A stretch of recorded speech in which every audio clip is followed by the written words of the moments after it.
I want to take the time to kind of go through how I see the current arenas, if you will. Uh, Quickly, I'll say maybe a word or two about each of them um, quickly. And then if you have any questions about anything, I'm here. And let's start. So, Iran, I think that I'll say the obvious and then I'll say something that I see as as different.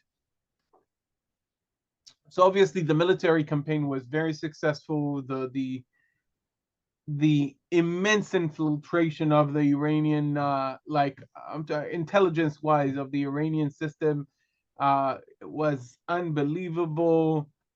The campaign against the nuclear sites was successful to some extent. I don't know the details. I'm not privy to any information that you're not, that is not common knowledge, and it might have affected it immensely. It might just held it up. I don't know. I don't know. My guess is as good as yours. I don't have any special information about it. Definitely, sites were affected. The whole ballistic missiles, again, which under different circumstances could have taken thousands of lives here and could have affected strategically the arena, the region. Okay, and God works in mysterious ways, but things were kind of dealt with one domino, one element after the other, and so by June 13, Hezbollah was no longer relevant. You have to understand that Hezbollah had somewhere between 150 and 200,000 rockets aimed at Israel on October 6th. Okay, and they kind of joined, but not fully, not to the full extent, and by the time, and then the pagers, and then the systematic dealing with Hezbollah, and by the time we got to Iran, nobody. I was one of the things that made me dumbstruck. Okay, is the fact that Hezbollah issued the whole thing he did in the confrontation with Iran was issuing like a declaration of like, we're very angry that Israel is doing such a thing. The whole raison d'être of Hezbollah, as far as the IRGC and the Islamic Republic in general, was to hold the card against Israel for this case. And the fact that at the time when this happened, Hezbollah was no longer relevant was one of the things that made it possible. So that's a little bit about it. Um, Now it was obviously a major blow to Iran's regional ambitions. I want to add something that I think not everybody is calculating into their thinking, because they say, okay, but maybe they can build their arsenal back and so forth. And I think that up to this point, in the last 30 years, which this subject is on the table, 25, 30 years, the the default was everybody's talking. Sometimes there are economical sanctions, but neither Israel nor the US implied a tactical force or actual force, to prevent Iran from becoming nuclear. Now, yes, Israel did all kinds of things. It assassinated few scientists over the years. The famous Stuxnet computer virus that affected some of the centrifuges. Yes, but I'm talking about kinetic force. Okay, and that kinetic force was used now, and now the default in the calculation of anyone who's going to consider rebuilding Iran's nuclear power is that Israel and maybe the US again will do it. And so now it's a question of opting in or opting out. So now the change of policy would be opting out of bombing Iran, not opting in. And in my opinion, this is a big difference in the set of calculations of both Iran and other countries. So that's a bit about this arena. That's Iran. Wow, maybe we'll keep Gaza for the end because it's a big issue. Lebanon and Oh, hey, Hezbollah. Netanel. Yeah, Ron. Hey, real quick.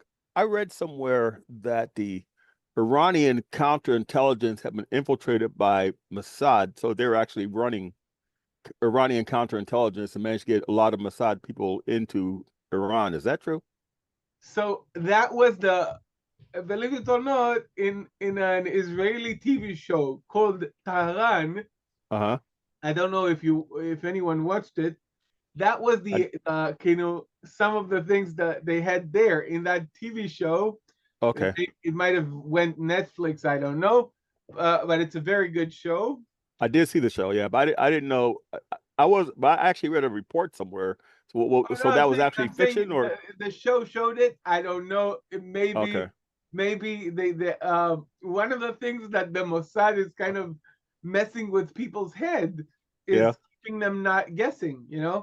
right, So now Ismail Ka'ani, who is the head of the IRGC Quds Force, who yeah, replaced Qassam Soleimani.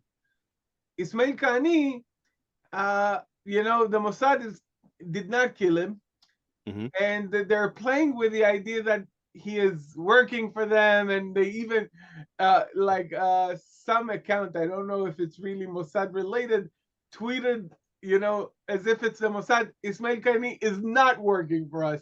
Now even psyops, yeah, yeah, so again, I'm sure this is part of it. I just don't know any facts here. okay. I don't know, and even if I would know, I wouldn't say, obviously. Well, I understand that, yeah. Uh, I just thought and it was very I interesting. really don't know. It maybe it's part of the fact that they don't know, we don't know, and it keeps them. I know it affects them in the fact that they feel infiltrated, and so you Hmm. don't know who to trust. Right. Remember with the pagers, okay? Even with the pagers, do I know? I don't. Okay, but Hmm. let's try to think how the pagers operation in Lebanon affected Iran. People in Iran saying, "Okay, I'm not using this. I'm not using that." Even that it hinders your ability Right. to interact and to run your people. Okay, think about any business now going analog. Hmm. It's affecting. Okay, Right. so I don't know, but I know it has an effect when you don't know who to trust, what to trust. They have a sketch show in Israel. Usually I don't like them. It's called the Beautiful Country, and usually their ideology is not what I Hmm. don't like them.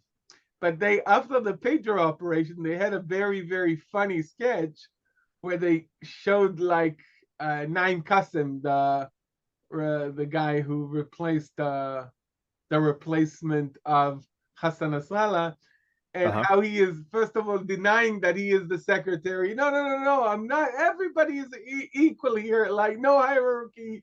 I'm not the head of Hezbollah. Nothing. And how he's afraid to open the fridge and afraid to use the microwave. And because he. He asks people, "Can you do?" No, you know what? I'll eat cold.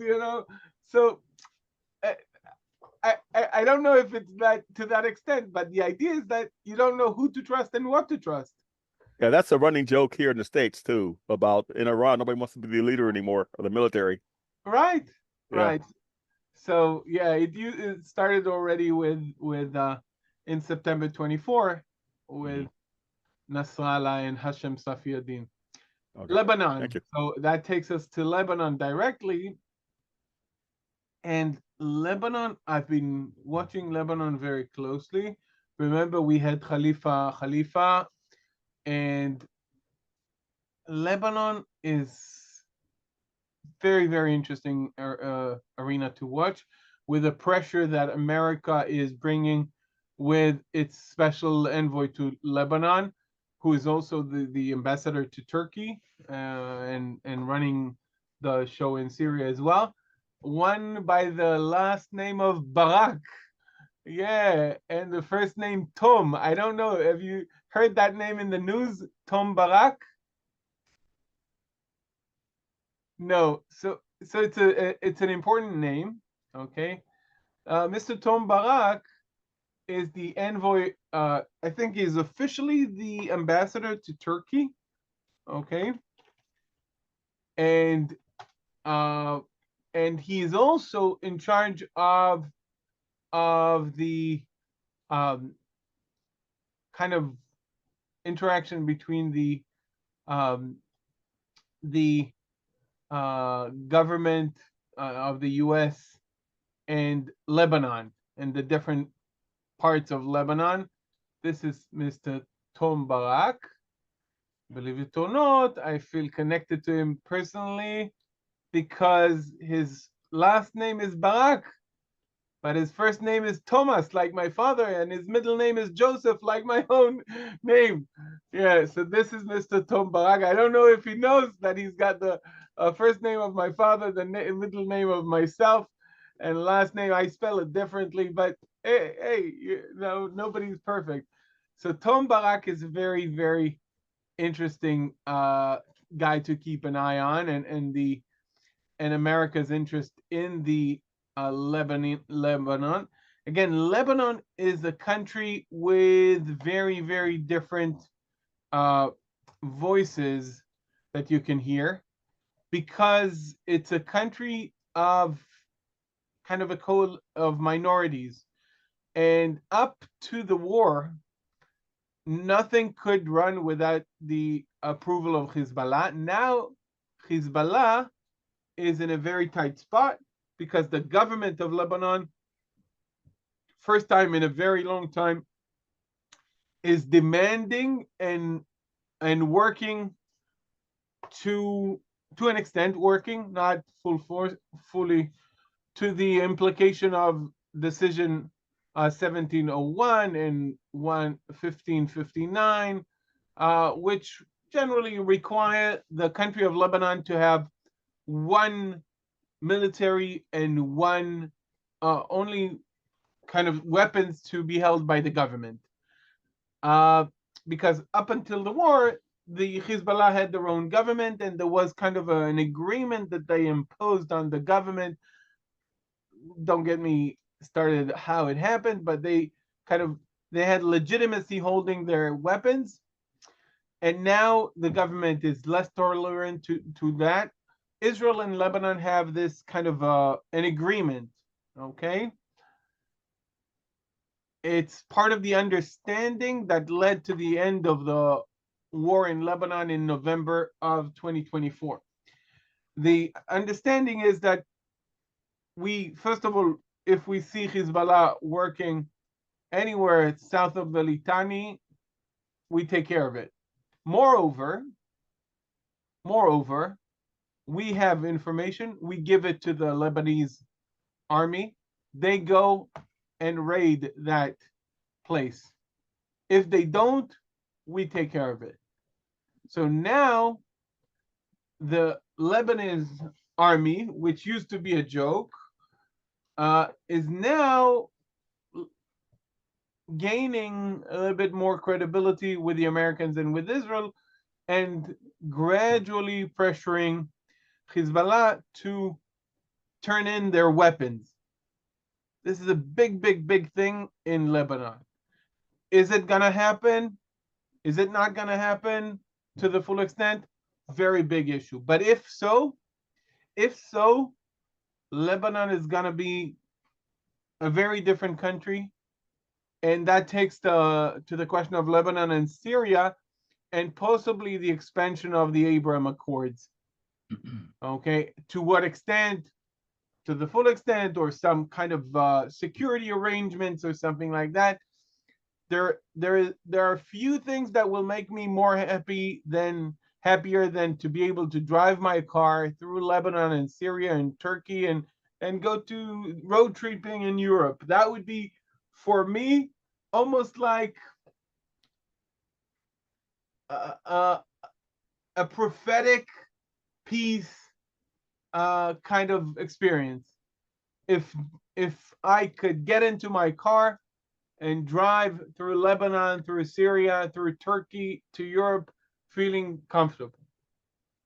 I'm not saying it's gonna happen anytime soon, but I'm saying things are changing. Lebanon of now, of 2025, is not the Lebanon of 2023.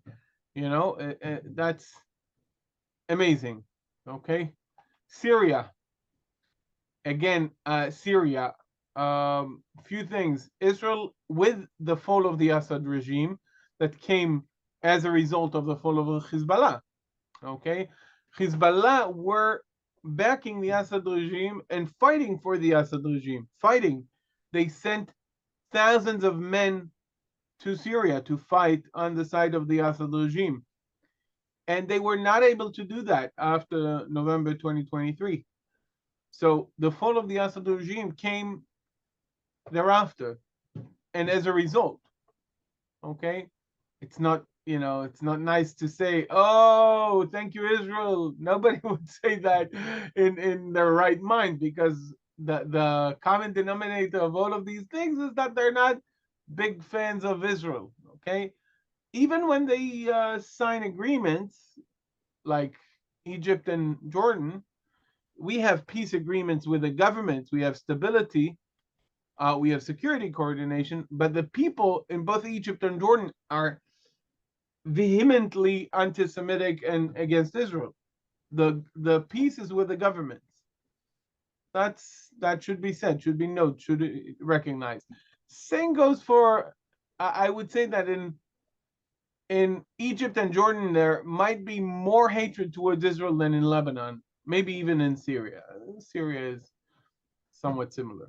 Okay, so Syria and the developments there may be because Syria is in a very tight spot. They need the West because they need the economy of the West. They don't have any backing with other places. They have to rebuild their military, because the IDF made sure that as soon as the Assad regime fell, we bombed everything that was like significant there, to make sure it's not falling to the wrong hands. So they're in a tight spot. They want America to relieve sanctions, to help them economically. They want the countries of the Arab Gulf, okay, the Gulf state, to invest money, and that might get them into kind of better relationship with Israel through the Abraham Accords 2.0, which is something that President Trump is looking very favorably towards. Okay, West Bank, Judea, and Samaria. I can't say it's quiet, but it has been much more quiet during this war than could have been. Okay, due to several reasons. One very, very interesting development of late that I want to share with you. I don't know to what extent you're following that. And that is also related to something that we'll say about Gaza. There were 5 sheikhs from the city of Hebron that said that they are willing to establish the Emirate of Hebron and to recognize Israel, not through the Palestinian Authority. I'm not saying it's going to happen, but again, there are voices within those communities that hate the Palestinian Authority, and they say, why do we need the Palestinian Authority? We'll have direct relations with the Israelis as a locality. So that's an interesting development. Israel has also taken a more aggressive approach to certain parts of the West Bank, such as the refugee camps of Tulkarem, Nur Shams, Jenin. Again, when people say refugee camp, you might think of tents like in Gaza. It's not the same. Refugee camps sometimes have high rising buildings. It's the name is a little bit misleading. When you come to Israel, I'll take you to see a refugee camp. You'll understand it's not what you thought. Okay. Houthis, Yemen. So I have to see the BDA from the last strike against the Houthis. They're a nuisance. They're not like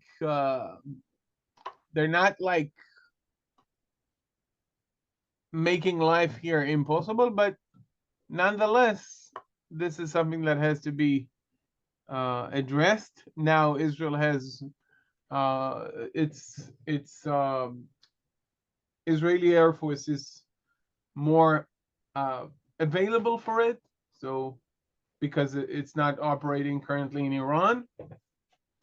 So there was a big strike not too long ago with going all the way to the Houthis, by the way, which is like going to Iran. Certain parts of Iran are even closer than the Houthis in Yemen.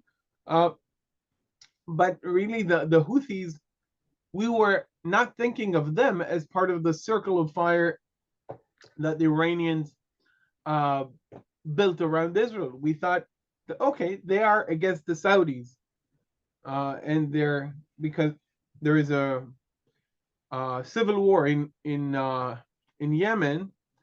One side is backed by the Emirates and the Saudis, and the Houthis were backed by the Iranians. We were not kind of aware or thinking of them as a threat to us. Obviously, they're still harming international trade and specifically shipping towards the Eilat port in Israel that has been really out of work for a long time because of the Houthis. Um, but that's the situation there. Israel struck there and sunk the ship that the Houthis commandeered quite in the beginning of the conflict, and they put a radar on that ship, so Israel sunk it. That's that. International front, diplomacy, media. I think this is the with like diplomacy may is not as bad as one might think, but media, I think that we're not winning. We're not winning. And again, I don't know, TikTok and algorithms and so forth. Oh, Elisheva, I see you have Golani's tree on your, yeah, Golani Shali. They used to say Golani Shali, Achlo Bishvili. Golani is mine, but not for me, something like that. Yeah, three of my brothers served in the Golani Brigade. Right. So that's the media is. I'm so very happy that the like anti-Israel fraction of the Republican Party has was not successful in preventing the U.S. from bombing Fordo. Tucker Carlson and the likes of him. Uh, but it's unfortunate, that there are the horseshoe effect where the extreme left and some parts of the extreme right are meeting. Um, by the way, just to add something, I'm not a big fan of the American tax money going to Israel. Not a big fan of it, personally. And you should. There is. Do you know who is the prime minister who uh, Israel used to get civil money, like for civil purposes, and military purposes? You know which prime minister of Israel dealt away with getting money from the U.S. for civil purposes? Benjamin Netanyahu. okay, in his first term in the late 90s. Uh, so Israel today is not getting money from the US for civilian purposes, only for military purposes. I'm not a big fan of that either. Why? Because it comes with a cost. First of all, that money is not going to Israeli industries. This is money that Israel can buy. Right, there are strings attached, sure. This is money that we can buy only in America, and it's we cannot negotiate because it's the money that they know we have to spend it there. It's not like my own money. I can buy something in America. I can buy it in Italy. I can buy it in India. I can buy whatever. No, it's it goes only for the American industry. So the effectiveness of that money is not as it is otherwise if I'm expending it myself. If it's from my pocket. Secondly, it comes with strings. It means that the president can write, bring your I demand that you bring your jets home now. Okay? I'm not saying, listen, I think that much of that was coordinated. Many of the things that were like were coordinated with the government in Israel in a different way behind the scenes.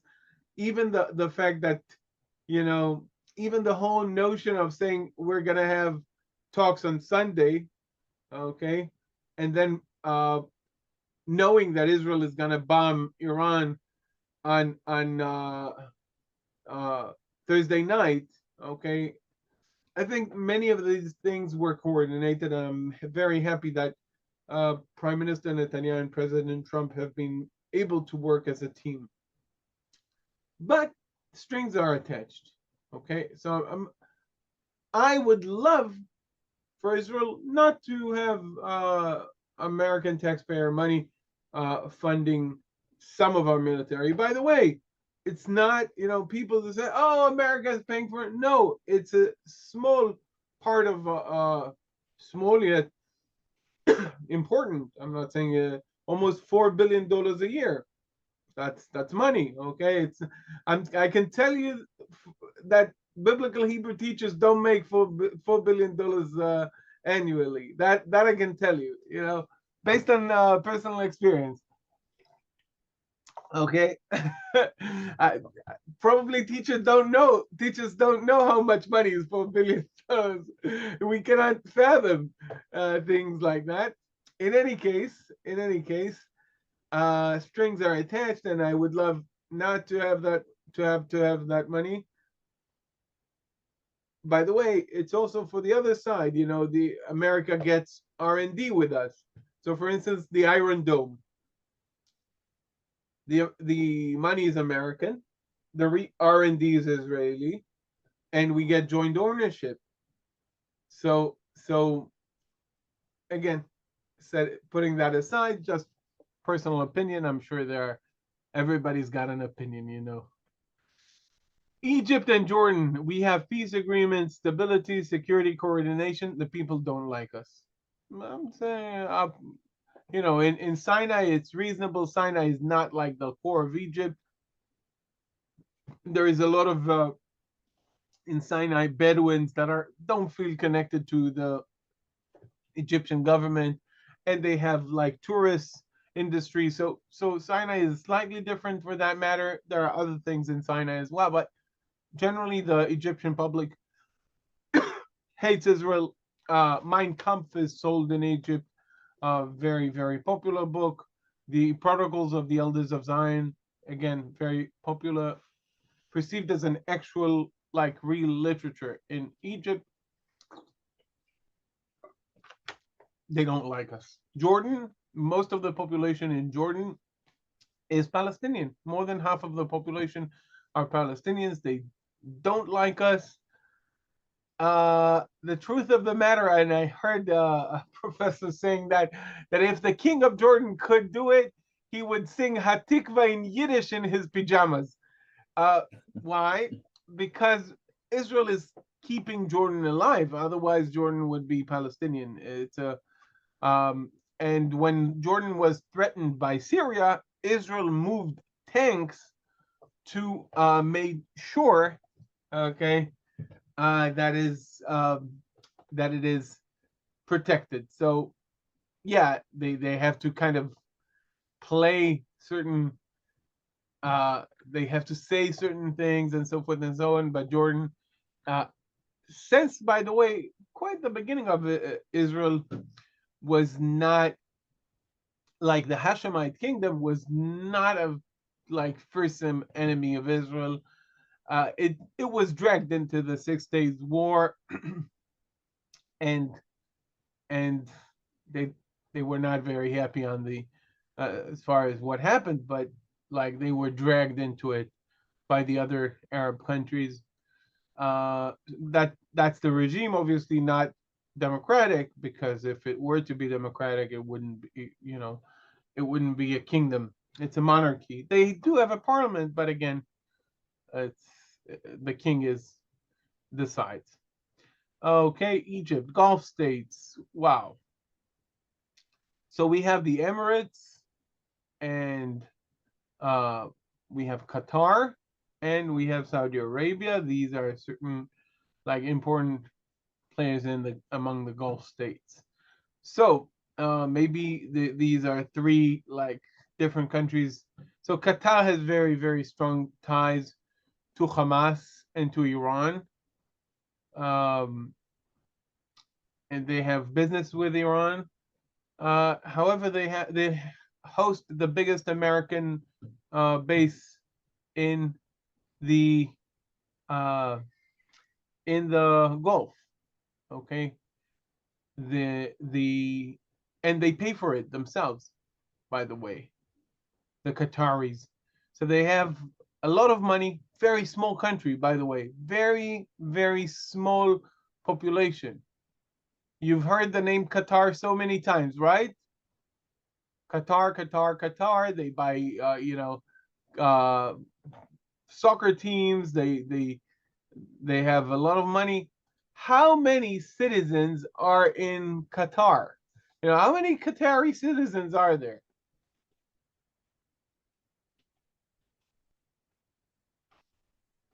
Anyone? You'll be surprised.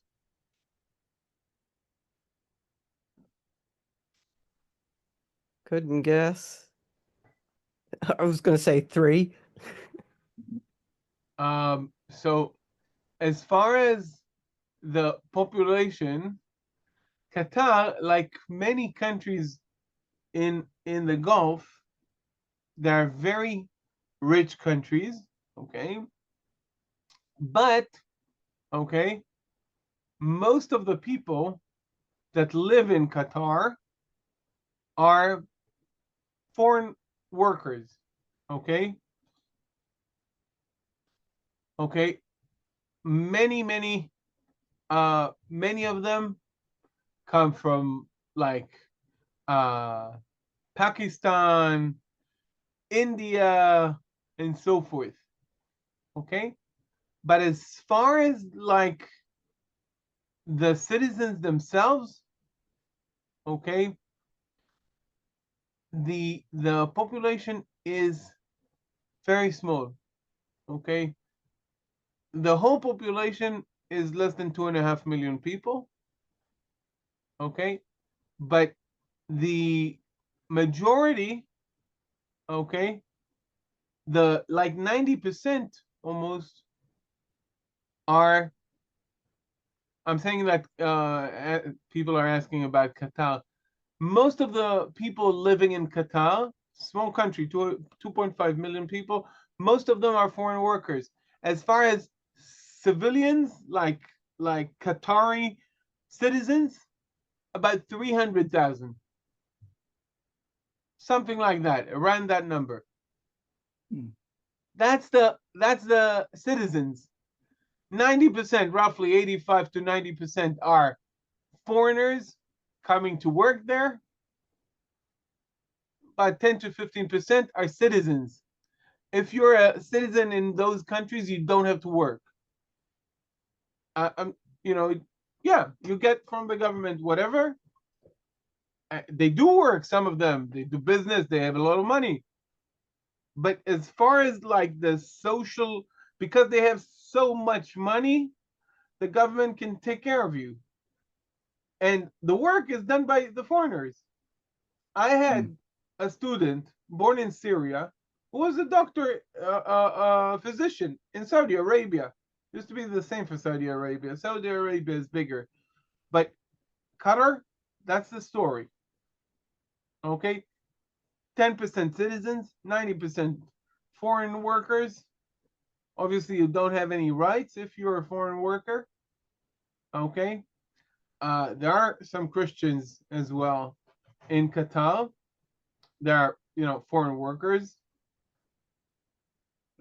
They cannot practice like missionary or like mission or anything. They can pray, I think, in certain houses and so forth. Essentially, between 300 and 350,000 people. That's the whole thing. Anyway, so that's a little bit about Qatar. Qatar has a lot of money that makes it punch way above its actual weight. Okay, so it has a lot of sway, and it functions as a intermediary now in the talks in Doha between Israel, America, Hamas, and Qatar is like, oh, we just help and so forth. They put a lot of money into universities in America to buy influence there. A lot of money. They have a lot of money. This is how they work. They gain power through their money, which comes, by the way, not so much from oil, but from gas. So that's Qatar, and their biggest gas deposit is their partners with the Iranians. It's in the region that is between Qatar and Iran, and they're partners with Iran. Iran is a very big country. It has almost 100 million people. So the same kind of gas has to take care of 300,000 people or 100 million people or 90 million people. Different story. Okay, that's Qatar. On the other side, UAE, United Arab Emirates, good friends with Israel. The only two, again, to the extent, okay, the Palestinians are Arabs and so forth, so they have some affiliation or some affinity to them. But the only companies didn't stop flying here during the whole war are Dubai and Emirates or Etihad, whatever. These companies did not stop flying into Israel. Okay. So that's the United Arab Emirates, the Abraham Accords. In the middle, you've got Saudi Arabia. Saudi Arabia has, under the table, has relations and coordination with Israel. However, Saudi Arabia is the guardian of the two holiest places of Islam, and is considered to have a special place in the world of Islam. As such, it has to pace itself in the changes. And so the question of will they join the Abraham Accords, and to what extent, is a different question. But had Saudi Arabia not approved it, the UAE would not join the Abraham Accord. So we know that the Saudis are like, they kind of look favorably on that. However, now they have less to gain from the Abraham Accords because Iran, which is their main rival and adversary, is in a weaker position. They wanted to be on the good side of Israel, so Israel would strike Iran if needed. Now that Israel has already struck Iran, as well as the states, they have less to gain from improving their relationship with Israel. Okay? On the other side, they know that they can trust Israel, because even when America was kind of during the Obama days, was letting Iran, or Biden was letting Iran off the hook, Israel was not letting them off the hook. So the Saudis this is why I credit much of the Abraham Accords to President Obama, not by working to get them, but by betraying his Arab partners in the Gulf in a way that drove him towards Israel. So he gets more credit, from me, than many others. His behavior led them eventually to agree to normalization with Israel. Not that he planned it, but I think that it pushed them in a way that they knew they cannot trust him, and they had to find a different partner against Iran. So that's how I see the normalization. Abraham Accords, okay, we've talked about that. Gaza, we skipped Gaza. Now we have to go back to Gaza. Oh, big issue. Now, the talks in Doha and in Washington. As you know, Prime Minister Netanyahu is currently in Washington, and as he is there in Doha, the capital of Qatar, there are talks between Israel and Hamas, not directly, but there is a pressure towards a ceasefire. Now, what's going to be in that ceasefire? Very big questions. Very, very big issues. As far as releasing hostages, they're talking about releasing 10 live hostages, maybe 18 dead, over a period of 60 days. Gradually, 8, then some of the. I'm not getting into those details, but that's what's on the table. And to that, Hamas agrees. Basically, 60 days, 10 live hostages, 18 dead hostages, roughly.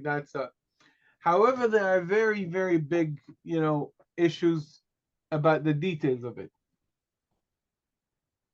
Hamas demand that the IDF would retreat to its previous positions, not 6th of October, but the perimeter of the Gaza Strip.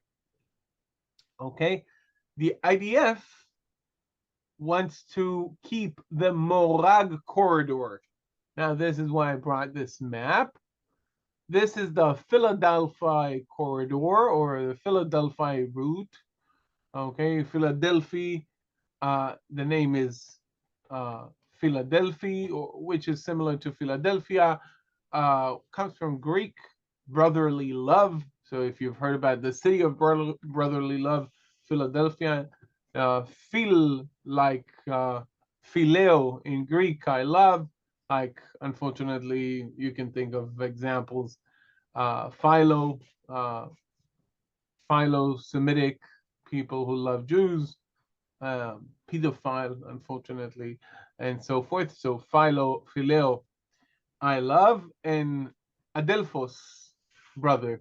So why is it called like that? I don't know. It's based on the code maps of the IDF. I remember it from 20-something years ago, being in the Armored Corps. That was the name of the route even then, and even before my time. That's the Philadelphia corridor that separates Egypt. This is Egypt here. And this is the Gaza Strip. And this is between them, that's the Philadelphia corridor. Now the Morag corridor, Morag is by the way, a threshing board, literally, but it's a name of a town that used to be here. Okay, and the Morag corridor, okay, yeah, and I see in the notes, Greek has several terms for love. I'm sure those of you who are familiar with the New Testament, agape, eros, philia, but that's not for the moment. Anyway, this is the Morag corridor. I'll change the color that I'm using so it's better, the visibility. This is the Morag corridor. Now, what the IDF created here is an area in Rafah. Remember, I told the Israelis don't go into Rafah. They won't find anything there. Yeah, we remember that. Don't go into Haifa. Yeah, anyway, I'm not getting into these things, but this is the area of Rafah. Currently, I would say maybe the safest place in the Gaza Strip. Why? Because Hamas is not holding this area. Okay. It is ran mainly by a guy. I don't know if you've heard the name. Have you heard the name Yasser Abu Shabab? Yes. Okay. So Yasser Abu Shabab is not he's not a member of the Zionist movement. Okay. He is the leader of a militia called the Palestinian Popular Forces. Okay. It's basically a Bedouin clan. There is a clan called the Tarabin clan. They have a lot of them in Sinai in Egypt, but there is a part of the tribe. Okay. So part of that tribe lives in Gaza. Now, Yasser Abu Shabab is leading those forces, and he has established prominence in the area of Rafah, or at least part of Rafah, and he has some few hundred fighters there. Okay, mainly parts of eastern Rafah. Okay, and the IDF wants to make this region into a region without Hamas, into a region where the population of Gaza will go to, where Hamas will not be able to go to.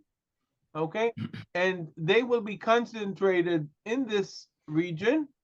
Okay, now yeah, I have been. Some are asking me if I've been to the Gaza Strip. Yes, I have been, not to this part though, to more to the north of it. In the past year, yes. So that's the IDF wants to keep this and wants to move the population to this area so it can go into places that didn't go so far, because many of those places the IDF did not go into, mainly the Mawasi, this area, and some parts of Gaza, which is to the north. Here you have the area of Khan Yunis and Rafah. This is only a map of the southern part of the Gaza Strip. So this is one of the big issues of the current ceasefire agreement, the area of the Morag corridor and the Rafah region under Yasser Abu Shabab. Okay, he was, reportedly armed by Israel. The reports are probably right. Okay, he serves as a proxy against Hamas. He obviously, good reasons to work against Hamas, not because he loves Israel, because he hates Hamas. He is coordinating his moves with the Palestinian Authority as well as with Israel.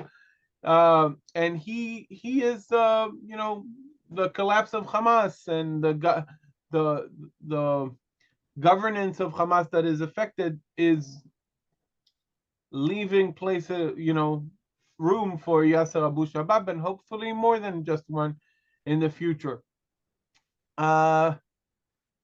One last issue maybe that is worth talking about is the Gaza Humanitarian Fund. The effort to separate Hamas from its main supply, and that was the logistical supply that we have been giving Hamas during this war. I know it's crazy, but this is how it was and is still. Unfortunately, the operation of the Gaza Humanitarian Fund, and